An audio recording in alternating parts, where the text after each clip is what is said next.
Harrison Wormon's ceramics piece, The Vase of Life, has been nominated for an art award. The piece will be displayed at Maryland's Global Campus. We talked to Harrison Worman and MHS ceramics teacher Christina Ridgway for their thoughts on the nomination. So what is The Vase of Life? Let's start it when you're done. The Vase of Life is a functional and sculptural piece that I made, and it kind of represents my life and the pieces of me, and that's how it kind of got its title.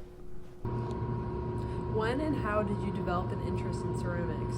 I developed an interest in ceramics around 2021 when I was looking at videos online, and that's kind of how I started doing it. When did you get into art? I first got into art, I think when I was 4 or 5 years old, just drawing with markers and crayons and stuff. Yeah. Why is this piece important to you? This piece is really important to me because of just all the emotions that I put into it. Every single piece kind of represents a part in my life that happened, the toys that I played with as a child, my brother's lizard on the vase that he had as a kid, and even my medication that I take. What is the process of making this piece? I started making the vase by centering about 10 pounds of clay on the wheel, and then making a cylinder shape, and then kind of forming the cylinder into a standard vase form. After that, I attached all the pieces that you see on the vase, and it was I made my own custom mold for the vase too. It was made out of plaster, and I took little plastic trinkets and molded those, and then pressed the clay into them, and then attached them to the vase. And then I fired it once, and then decorated everything. In total, I think it took probably around 3 or 4 weeks of time, which is 400 hours maybe a little bit less, but yeah. What do you plan on doing with art in the future?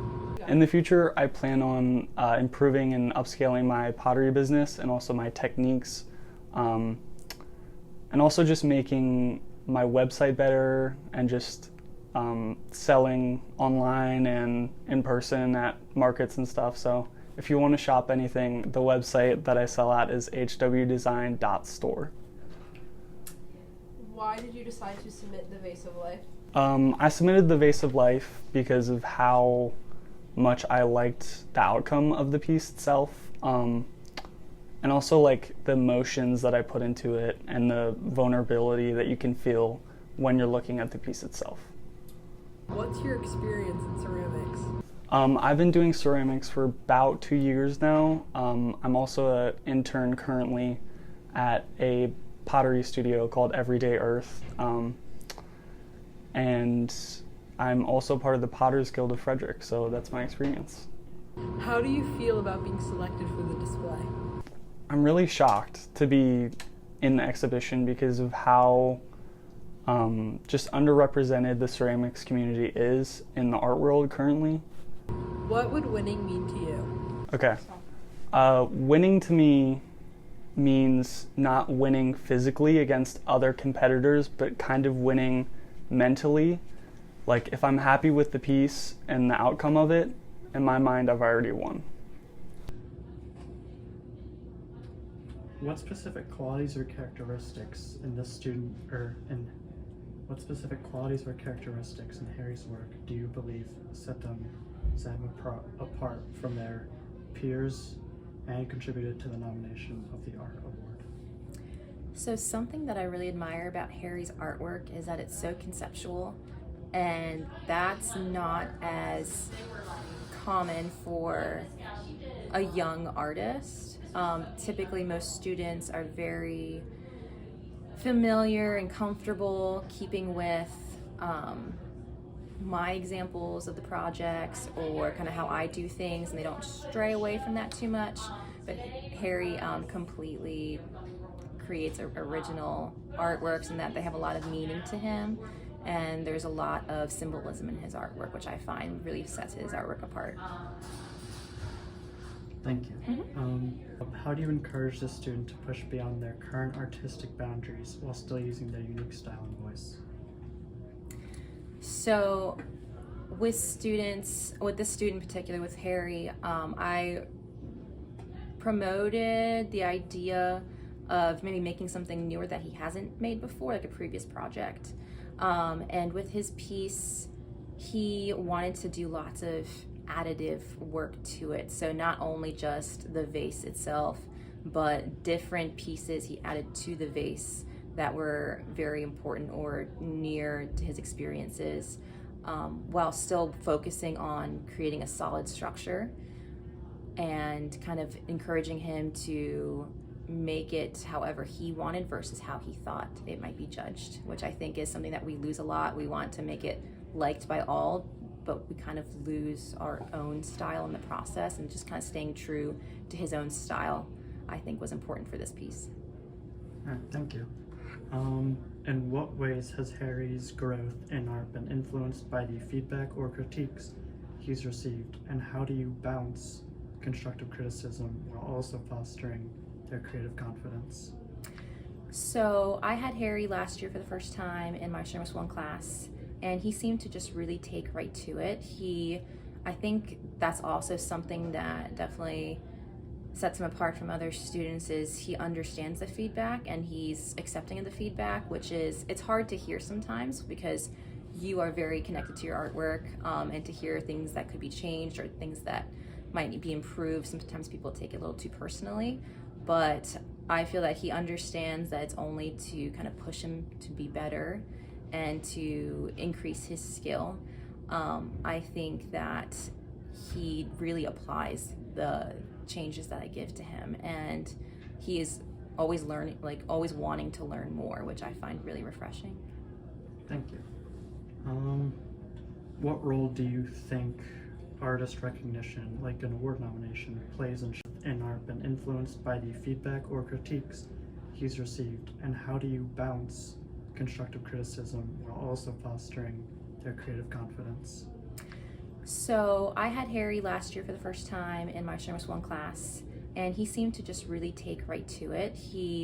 I think that's also something that definitely sets him apart from other students, is he understands the feedback and he's accepting of the feedback, which is, it's hard to hear sometimes because you are very connected to your artwork, and to hear things that could be changed or things that might be improved, sometimes people take it a little too personally. But I feel that he understands that it's only to kind of push him to be better and to increase his skill.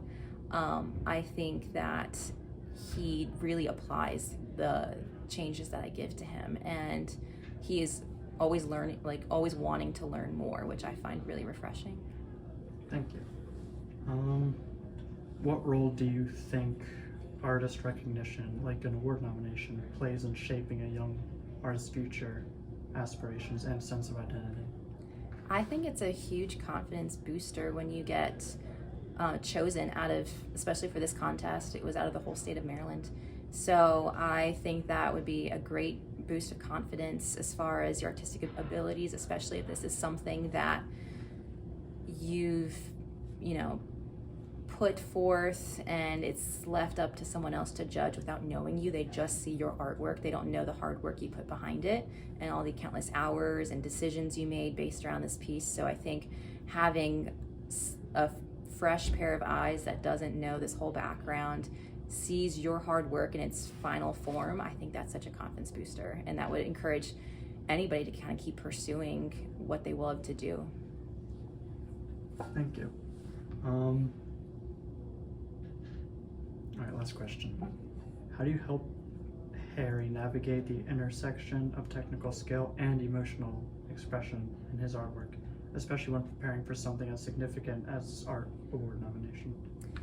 So typically how it goes is Harry tells me what idea he has for a project or a piece, kind of what feeling he wants to go for. He usually typically has an idea of what the form will look like, and sometimes he'll just need feedback on how to go about completing that. So it might be on the wheel, it might be out of one solid form, we might combine forms. Some might be at the very end, little sculptural additives put in there. So I try to kind of just refine his ideas and kind of give him direction, but it's all his vision completely. It's just kind of funneling that into his final product. All right, thank you. Mm-hmm. Could you kind of give me like the rundown that you did of like this thing in Knight's Quest? Oh, sure. So this program, this is the first time I've actually submitted anything to this program.